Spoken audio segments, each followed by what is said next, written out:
बिस्मिल्लाहिर्रहमानिर्रहीम। अस्सलाम वालेकुम। आप देख रहे हैं साहिबान न्यूज। मैं हूं आपकी मेजबान ईशा यासीन। शामिल करेंगे अहम खबर।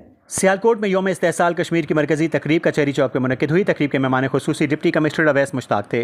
तकरीब में कश्मीरी रहनुमाओं, असातिज़ा, स्टूडेंट्स, ताजिर और ज़िंदगी के मुख्तलिफ शोबों से ताल्लुक़ रखने वाले अफराद ने शिरकत की।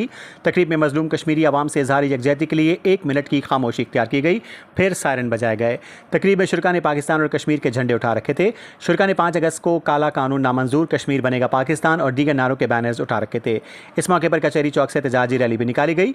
आज कश्मीरियों के साथ इज़हार यकजहती का दिन है, हमारे दिल कश्मीरी आवाम के साथ धड़कते हैं, डिप्टी कमिश्नर अवैस मुश्ताक का कहना था। कायद-ए-आज़म ने कश्मीर को पाकिस्तान की शहर करार दिया। कश्मीर बरसगीर की तकसीम का नामुकम्मल एजेंडा है। सियालकोट के गयूर शहरियों ने हमेशा भारतीय जारियत का डट कर मुकाबला किया है। पूरी कौम पाक अफवाज के साथ मुल्क के दिफा के लिए सीना तान कर खड़ी है। सियालकोट की गयूर अवाम ने हर मुश्किल वक्त में साबित किया है कि वो अमन के सपोर्टर होने के साथ साथ मुल्की सलामती और दफा के तकाज़ों से भी मुकम्मल आगाह है। भारत की जानिब से सिंतास मुआहदे के हवाले से यकतरफा इक़दाम किए गए पिछले साल, जिसने खित्ते में पानी के तहफ़्फ़ुज़ और बाहमी एतमाद के हवाले से अहम सवालात पैदा कर दिए हैं। सिंतास मुआहदा 1960 में, जो कि आलमी बैंक की मुआवनत से तय पाया था, पाकिस्तान और भारत के दरमियान दरियाओं के पानी की तकसीम का एक अहम फ्रेमवर्क साबित हुआ।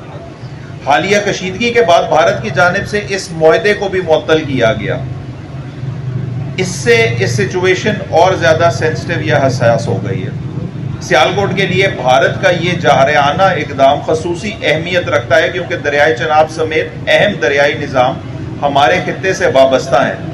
हम उम्मीद करते हैं कि पानी जैसे बुनियादी इंसानी मसले को आलमी असूल के लिए इतना ही। मज़ीद खबरों और अपडेट्स के लिए देखते रहें साहिबान न्यूज। हमारे चैनल को लाइक, शेयर और सब्सक्राइब करें। जुड़े रहें हमारे साथ और देखते रहें साहिबान न्यूज।